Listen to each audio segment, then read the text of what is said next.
দুষ্কৃতীরা বোম রেখে গিয়েছে এবং তৃণমূলরা দাবি করছেন যে আইএসএফরা বোম রেখে আমাদেরকে মিথ্যা ষড়যন্ত্র করে ফাঁসাচ্ছে।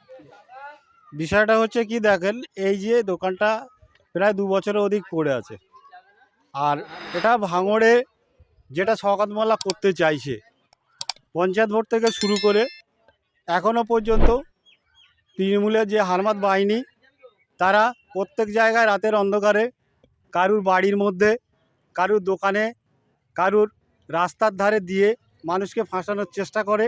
এখানেও সেইটুকু ঘটেছে। কাল রাত্রে এখানে দোকানের মধ্যে পুরানো যেটা পড়ে আছে তার মধ্যে বোমটা রেখেছে যাতে আইএসএফকে ফাঁসানো যায়। এটা একটা চক্রান্তমূলক। তবে আমাদের প্রশাসনের উপর আস্থা আছে, প্রশাসন নিশ্চয়ই সঠিক বিচার এবং বিবেচনা করবে। কালকে তো ভোট, তার আগেই যদি এলাকা উত্তপ্ত হয়, ভোটাররা তো বিপদের মুখে পড়বে। না, সেটা তো অবশ্যই। সাধারণ ভোটার তারা তো ভয়ভীতির মধ্য দিয়ে এখন কাটাচ্ছে। তার কারণ ভোটাররা তারা নিরপেক্ষ মানুষ, তারা চায় ভোটটা ভাঙড়ের ভোট নিরপেক্ষ ভোট হোক। শুধু ভাঙড় নয়, পশ্চিমবাংলা এবং ভারতবর্ষের এটা নির্বাচন। এই নির্বাচনের পরিপ্রেক্ষিতে সাধারণ ভোটার প্রত্যেকেই চায় তার নিজের গণতান্ত্রিক অধিকার প্রয়োগ করার জন্যে, এবং এই অধিকার যাতে তার ন্যায্য অধিকার ফিরে পায় সেই জন্যে ভোটটা, এই যে লোকসভা ভোট, প্রত্যেকের অধিকার আছে ভোট দান করা এবং তার নিজস্ব প্রার্থীকে বাছাই করে সে যাতে ভোট দিতে পারে। এটা নির্বাচন কমিশনের উপরে আমরা আস্থা রাখি এবং নির্বাচন কমিশনারকে আমরা বলতে চাই যে আগামীকাল 1 তারিখ যে ভোট, ভাঙড়ের বিষয়ের দিকে একটু যেন নির্বাচন কমিশনার লক্ষ্য রাখে। যেভাবে উত্তপ্ত হচ্ছে গোটা এলাকায়, শান্তিপূর্ণভাবে কি ভোট হবে?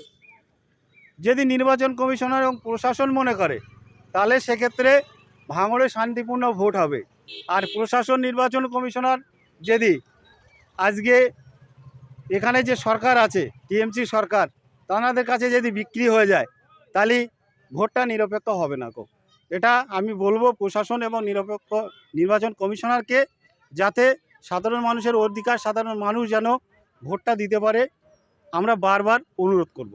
রাত পার হলেই লোকসভা ভোট, কিন্তু তার আগে গোটা এলাকা দখল করে নিয়েছে তৃণমূল কংগ্রেস। আপনারা এজেন্ট বসাতে পারবেন বলে মনে হচ্ছে?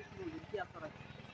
দেখুন, একটা বিষয় সেটা হচ্ছে জনগণ চাইলে প্রত্যেকটা জায়গায় তারা নিজেরা গিয়ে ভোটটা দিয়ে নিতে পারবে এবং প্রত্যেক দলের অধিকার আছে সে জায়গায় প্রত্যেক বুথে বুথে এজেন্ট বসানো।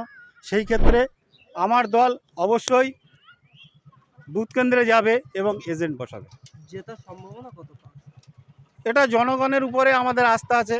জনগণ যাকে মনে করবে তার উপরে ভোট দেবে এবং তাকে জনগণই জেতাতে পারে।